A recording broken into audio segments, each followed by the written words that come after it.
how to ensure healthy life and promote well-being for all at all ages.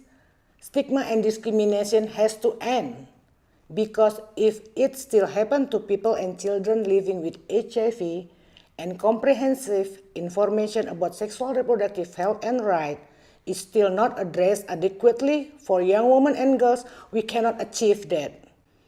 There are still a lot of people that do not really link the SDGs to the program design, and they perceive that SDGs are something that are far away, that only belongs to the government. That no one left behind is only a slogan.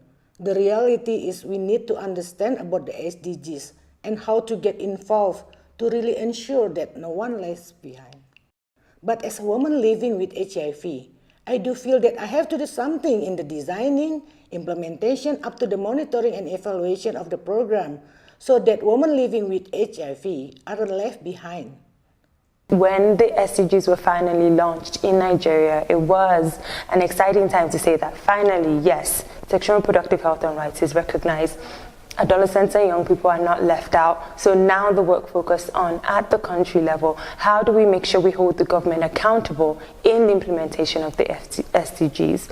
Most recently in 2017, Nigeria actually reported during the voluntary review process. And so we made sure that young people got involved. We trained them on advocacy, we trained them on data collection. They went about in 12 states, young people went and collected information and saying, what are the implementations of plans of SDGs, not just at the national level, but at the state level as well. What information, what are states doing, what are the funds being used for?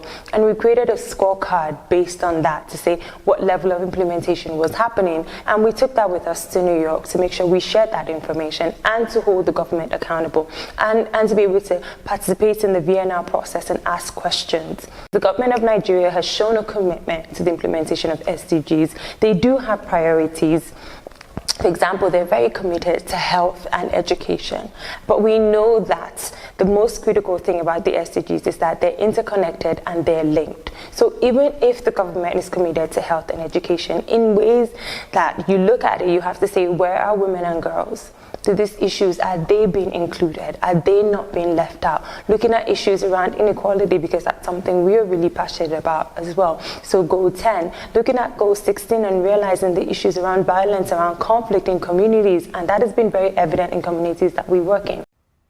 My global goal, my resolution for 2019 is no more stigma and discrimination to people and children living with HIV in every layer in their life. This means in their community, school, and workplace. Also, a comprehensive sexual education for young women and girls at any age.